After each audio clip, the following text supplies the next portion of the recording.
Next, we'll take a look at the movements in your cool down sequence. The first is an upper back and shoulder release. Bring both arms up.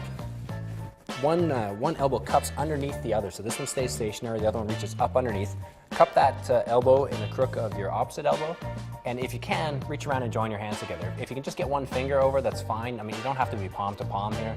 The main thing is to get this joined just enough so that your forearms are glued together. When your forearms are glued together, I want you to reach out and forward, while at the same time driving your upper back to the back wall. So let's give you a side angle on that.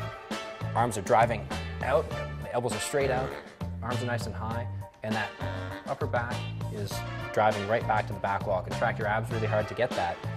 If you want to deepen it a little bit, you can squeeze your elbows together for a few seconds, press them into each other really hard, and then release that and reach a little farther forward. So we'll go 30 seconds on that side, and then switch it up so the other arm comes up in front of you, and then the opposite arm reaches up and underneath. And again, don't worry if you can't get your hands flat here.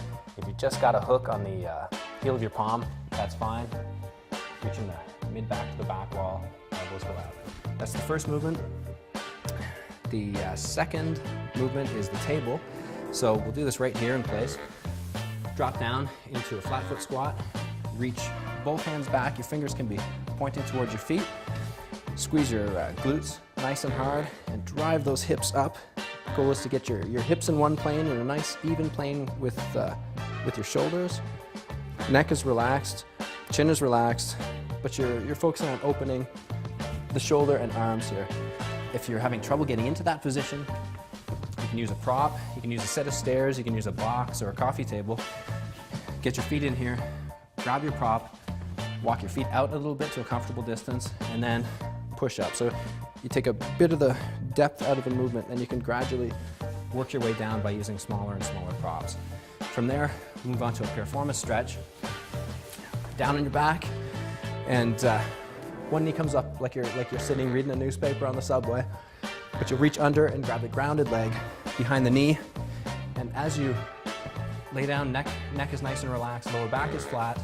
As you pull this propping leg, you'll drive the knee of the opposite leg down. So this one pulls up towards your chest, this knee drives down while keeping your lower back flat. You should feel it right in here. This would be a really good loosener if you spend a lot of time at a desk.